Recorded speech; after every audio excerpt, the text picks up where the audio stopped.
Once a primary gateway for migration into the United States, the Rio Grande is now falling silent. Under U.S. President Donald Trump's hardline border policies, illegal and asylum-driven migration from Mexico has dropped to its lowest levels in years, marking a dramatic shift in the reality along America's southern frontier.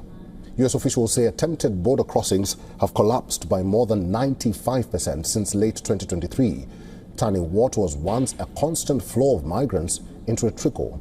The Trump administration has declared this a border victory. Within hours of returning to office, Trump declared a national emergency, effectively shutting down the asylum system at the border. Policies such as remain in Mexico were reinstated, digital entry tools were repurposed for self-deportation, and large sections of the border were designated military zones. Thousands of troops, including elite military units, were deployed along the border, supported by border agents, state police, and the National Guard, creating one of the most heavily securitized frontiers in modern U.S. history.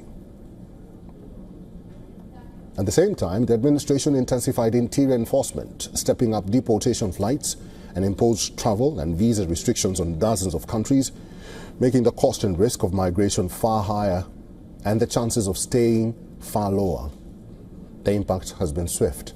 Migrants from Central America, the Caribbean, and South America, once the majority of those crossing the Rio Grande, have all but disappeared from the route.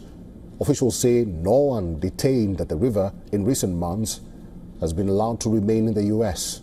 Supporters say the crackdown has restored order, security, and deterrence, and has made the border safer than at any point in the past decade. Critics warn the strategy has come at a high human cost, instilling fear in immigrant communities, hurting cross-border economies, and raising serious moral and legal questions. Politically, the border remains President Trump's strongest issue, with polls showing it outperforms the economy and foreign policy in public approval.